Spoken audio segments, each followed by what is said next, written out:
নতুন একটি চক্র যারা হাতিয়ে নিচ্ছে মানুষের কাছ থেকে লক্ষ লক্ষ টাকা। এই চক্রের হাত থেকে বাঁচবেন কি করে? তাহলে এই ভিডিওটি আপনি সম্পূর্ণ দেখুন। ফোন আসবে কোনো অচেনা দুটি নাম্বার থেকে। নাম্বার দুটি চিনবেন কি করে? তাহলে ভিডিওটি দেখুন। এই চক্রটি মূলত টার্গেট করে চলেছে বিকাশ, নগদ এবং রকেট নিয়ে যারা বিজনেস করছে তাদেরকে।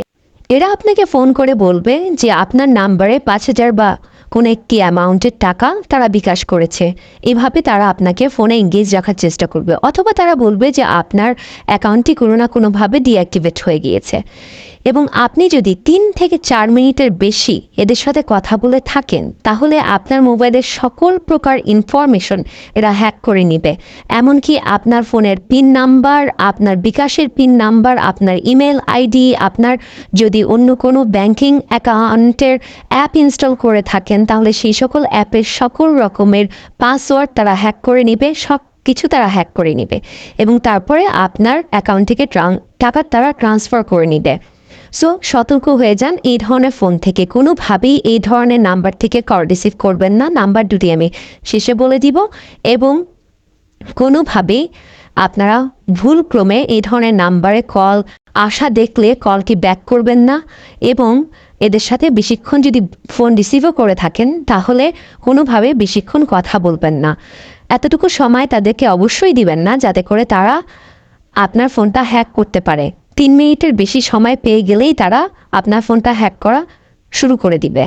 দেখুন পুলিশ ইন্সপেক্টর সাহেব কি বলছেন। ওনার বক্তব্য শুনলে আপনারা আরও একটু ক্লিয়ার হয়ে যাবেন। ব্যাক করে দেন, ওনার আপনি এই কথাগুলো নাম্বার থেকে একটা মনোযোগ ফোন দিয়ে দেন, একটু শুনুন। ফাঁকে যান। এই গত পরশুদিনের একটা ঘটনা, আমার থানায় আসছিল একজন, সেম এক কাহিনী। অনেক কাহিনী আমরা শুনে আসছি, কিন্তু এখন এই যেটা হচ্ছে এটা দুটো নাম্বার থেকে যদি ফোন আসে, এই ফোন দুটি রিসিভ করুন। যদি রিসিভ করেন সেক্ষেত্রে আপনার মোবাইলে যে কত দিয়ে লক করছেন, 4 সংখ্যা বা 6 সংখ্যা দিয়ে লক করছেন, সেটাই লকটা তারা জেনে যাবে। ইভেন আপনার মোবাইলে যদি প্যাটার্ন লক থাকে সেটাও তারা জেনে যাবে, কত দিয়ে প্যাটার্ন, কি প্যাটার্ন করেছেন সেটাও তারা জেনে যাবে। পাশাপাশি আপনার মোবাইলে যদি বিকাশ অ্যাকাউন্ট করা থাকে সেটাও তারা জেনে যাবে। আপনার মোবাইলে যদি নগদ অ্যাকাউন্ট করা থাকে সেটাও জেনে যাবে। আপনার মোবাইলে যদি উপায়ের অ্যাকাউন্ট থাকে সেটাও তারা নিয়ে নেবে। অর্থাৎ আপনার মোবাইলে যদি ব্যাংকিং করে অ্যাকাউন্ট থাকে তারা এমনিতেই তারা নিয়ে, যদি ফোনটা রিসিভ করেন তাতেই তারা নিয়ে যাবে। আপনার মোবাইল থেকে যে অনেক সময় বলে যে আপনার একটা পিন নাম্বারটা কত, পিন নাম্বার বলেন, পিন নাম্বার আর বলা লাগবে না, শুধু ফোন রিসিভ করলেই তারা নিয়ে নেবে। বলবে যে আপনার অ্যাকাউন্টটা সাময়িকভাবে স্থগিত করা হয়েছে, আপনার অ্যাকাউন্টে যে টাকাটা আছে এই টাকাটা আপনি সাময়িকভাবে স্থগিত করা হয়েছে, আপনি টাকাটা লেনদেন করতে পারবেন না, চালু করতে চান কিনা, এই ধরনের কথা বলবো। অথবা আপনার মোবাইলে একটা ভুয়া মেসেজ দেবে যে আপনার মোবাইলে আমার 5,000 টাকা গেছে, টাকাটা যদি ফেরত দেন। উনি নিশ্চয়ই বুঝতে পেরেছেন পরিস্থিতির ভয়াবহতা কতটুকু।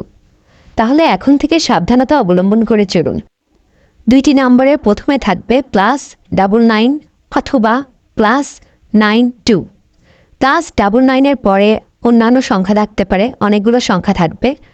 +92 পরে অন্যান্য অনেকগুলো সংখ্যা থাকবে। যদি +99 অথবা +92 দিয়ে স্টার্ট কোনো নাম্বার আপনারা দেখেন তাহলে সেই ফোন কল রিসিভ করবেন না। আবারও বলছি, নাম্বার শুরু হবে +99 অথবা +92 দিয়ে। এই নাম্বার দুটো থেকে আসা কল আপনারা রিসিভ করবেন না। সতর্কতা সকলের জন্য। আপনারা সতর্ক থাকুন এবং নিরাপদ নিশ্চিন্ত জীবনযাপন করুন। ধন্যবাদ।